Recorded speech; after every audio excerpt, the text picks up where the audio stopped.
I think we should be focusing on saving lives and safety rather than getting hung up on gender, personally.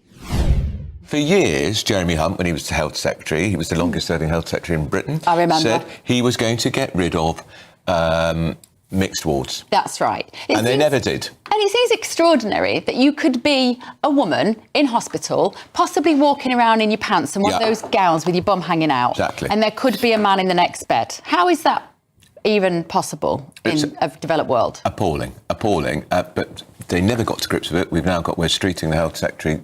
He's now got the challenge of the ruling on the Supreme Court. That's right. So he has to enact that. Now, there are rumours that some NHS hospitals, some wards are saying, no, we're not doing it. We're just not abiding by that. If somebody wants to present to our hospital and they are a biological born male, but they see themselves as a woman, we will still put them in a women's ward. So this is going to be a collision course because although we've got clarity, haven't we, from the Supreme Court about what's a woman, what's a man, we haven't got clarity in this area. And Lord Sumption, the former Supreme Court judge, said there is a lack of clarity. Yeah, there is a real lack of clarity.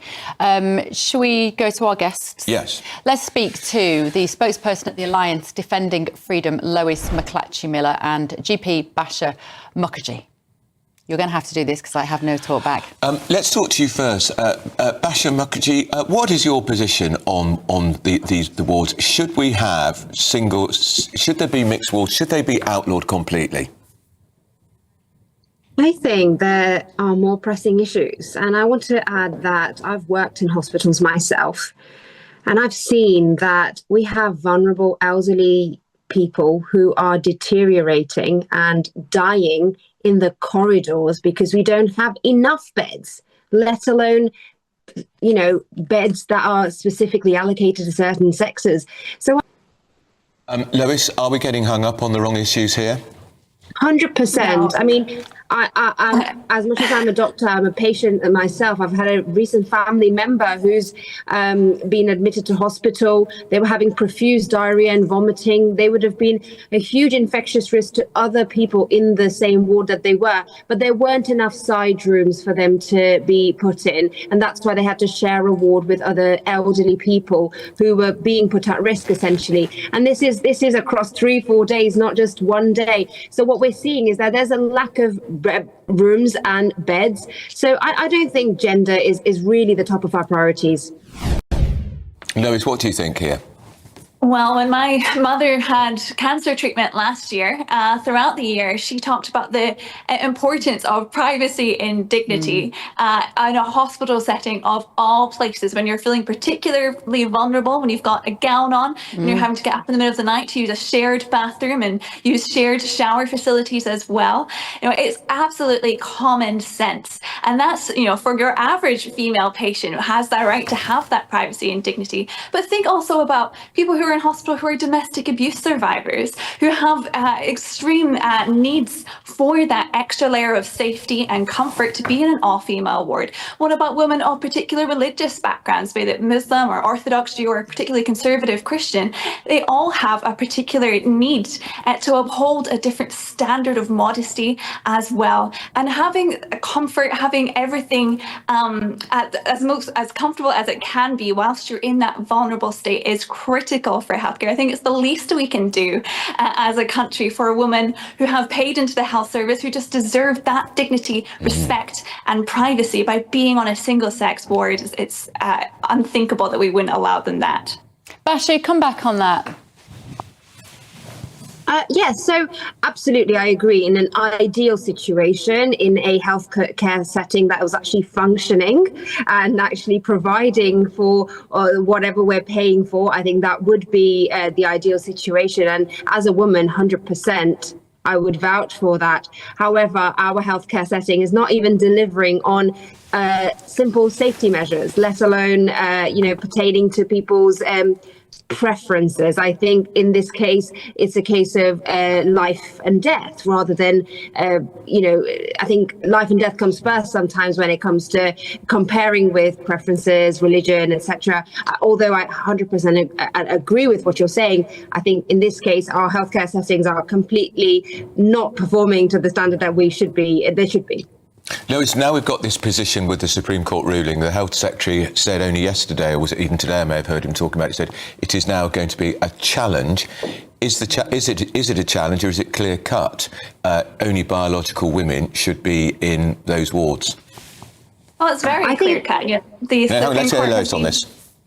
Yeah, it's very clear cut indeed. The Supreme Court has said that womanhood depends on biological sex. And, you know, we were taught wrongly by toxic feminism for many years that all men are predators, and that's obviously not true. But it's ignorant to say that no men are predators. And now this kind of liberal progressivism says that all men are predators unless they're in a dress and wearing lipstick. You know, we can't allow some men onto a ward and not others just based on what they're wearing or their preferences. We have to maintain this single sex just based on basic biology, protection for women. You know, it's this very basic standard that we should have always expected. And now there's really no excuse. The Supreme Court has been clear. Womanhood is defined by biological reality. And the NHS, of all people, should know that and should implement it to protect the vulnerable patients that they seek to serve. Basha, you obviously studied medicine. You've studied as a doctor. You understand biology better than the other three of us in this particular debate. Does it pose a particular challenge to you when you're confronted with somebody that is transgender in your treatment room? Is it difficult for you to know the language to use and maybe the tests to suggest even? I think I knew before I went to medical school what a man or a woman was, first of all. I think that's something most of us the Prime do Minister know. didn't. Regardless of that, in terms of obviously the patient in front of me, you know, my focus is always about, whenever I'm with the patient, it is about the patient. So if the patient feels more comfortable with me referring to them as a different pronoun, I will use that because I am pertaining to them. I'm at that point in time, I am, giving them a service. However, in this story, we're talking about safety of women. I just want to say, I can only see this adding a further bureaucratic burden on the system rather than actually being of help. Because if we're talking about safety and having single-sex wards, safety is not limited to just having a door.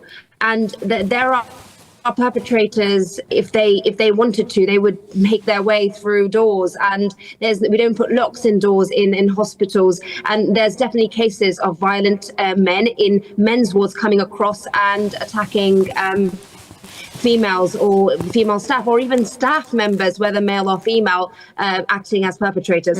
So I can just see this adding a bureaucratic burden more than anything else. Lois, let me just ask you one last question. We had one of our commentators earlier saying that the celebrations after that Supreme Court judgment were too triumphalist, and you should have toned it all down, frankly. It wasn't the sophisticated way to respond. What would you say to that?